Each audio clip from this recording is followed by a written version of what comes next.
Hey you guys, what is up? It's Shundara and welcome back to my channel. If you're new here, make sure you subscribe to the channel. Make sure you thumbs up this video and make sure you're following me on all my social media sites. And in today's video, we will be trying Sand and Sky's Australian Pink Clay Flash Perfection Exfoliating Treatment. So this is supposed to be a mattifying, invigorating treatment. So 3.4 ounces of this product will run you a whopping $42. This is so funny. It says cruelty free and zero nasties. Now, if I got on here and start telling y'all nasties, icky, and yucky, do you know how many dislikes?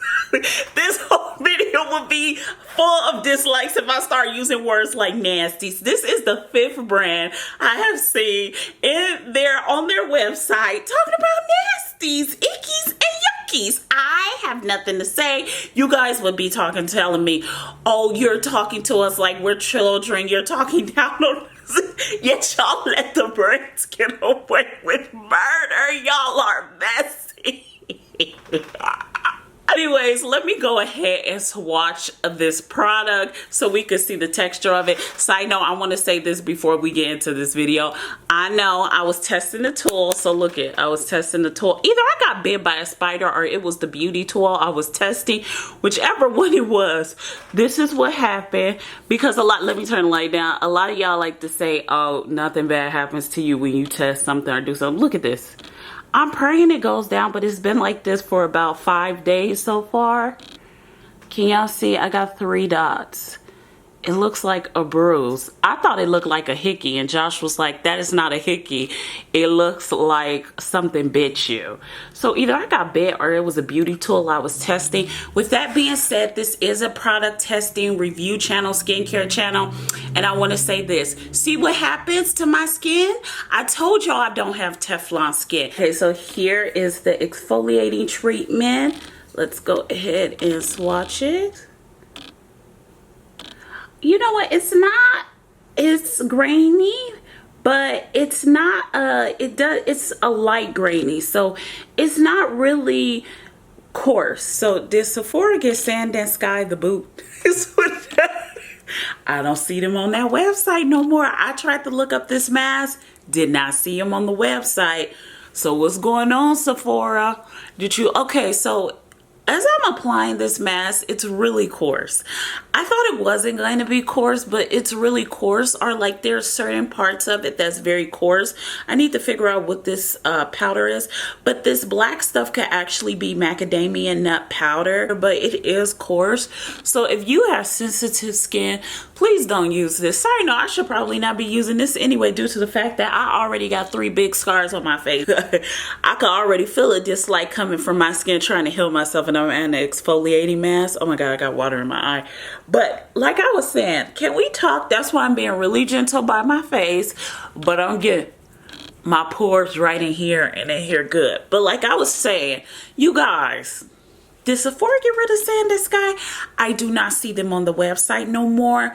I'm curious as to know what happened. Did Sand and Sky want to leave Sephora?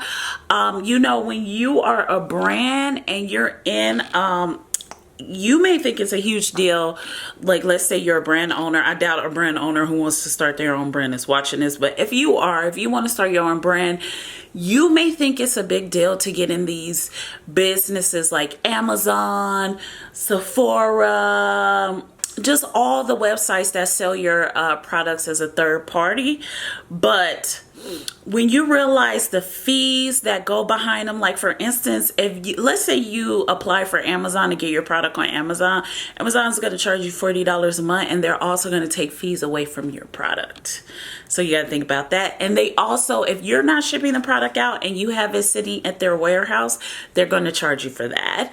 I don't know how Sephora does it, but I read an article that Sephora is all about sell, sell, sell, sell, sell. And if you ain't selling, they will kick you to the curb and you will lose money and power at Sephora. So, so I'm just curious what happened. Why Sand and Sky ain't at Sephora no more. So it says rub it, and after you rub it, rinse your face. So I'm gonna go ahead and rinse this off my skin, you guys. But this is what it looks like. Let me go ahead and do a close-up for you guys. This is what it looks like. Now, it smells like a nutty type of exfoliating cleanser. I will say, even though the exfoliating even though it's a very coarse type of exfoliating treatment, it's very hydrating at the same time. So I will say that. But this is what it looks like. So here's my face, my other cheek, my chin. Here is my forehead. So I am going to go ahead and rinse this off, you guys, and then we can talk about it. Okay, you guys, so my face is rinsed. I am going to go ahead and dry it, and then we'll do a close-up. So here is my full face. Here is my cheek. Here is my other cheek. Here is my chin. And here is my forehead. Let me look in the mirror. Okay, so I do want to say this. My face doesn't look mattified to me. However, it did reduce some of the shine, and it still has a bit of hydration to my skin. However, I don't know, I feel blotchy. Maybe it's because of right in here, but I look blotchy over here. Like, I have one tone right here, then another one, then another one. Like, I just look blotchy to me.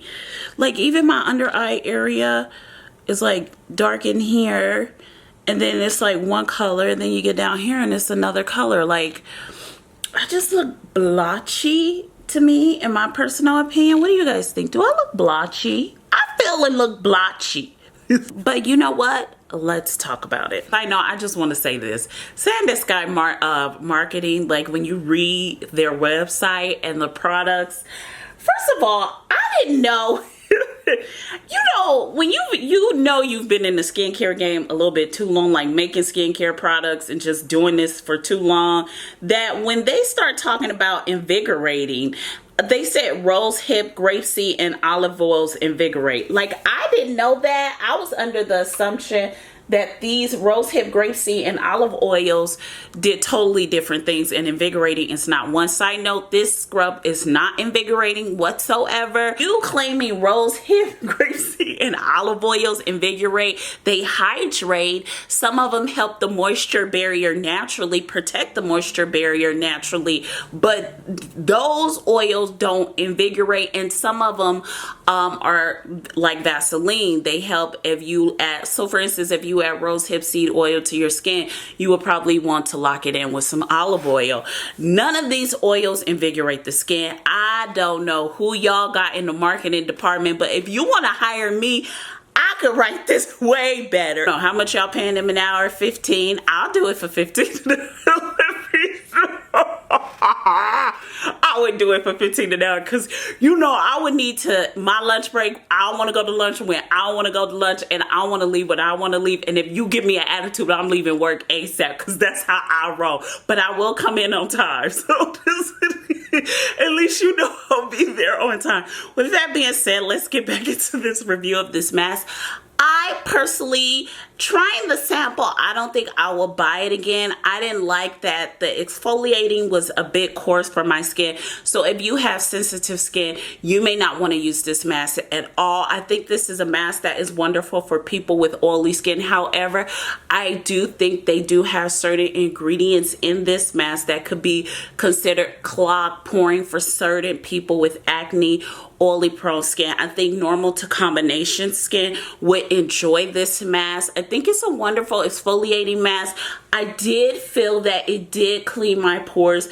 It reduced the appearance of my pores, and it didn't give me any texture. And I really enjoy exfoliating treatments that don't give me any texture. However, I just look blotchy. Maybe I was blotchy before I got on camera, but y'all just made me feel even more blotchy. And I expect with a mattify type of product to have my skin matte down totally, completely without being drying.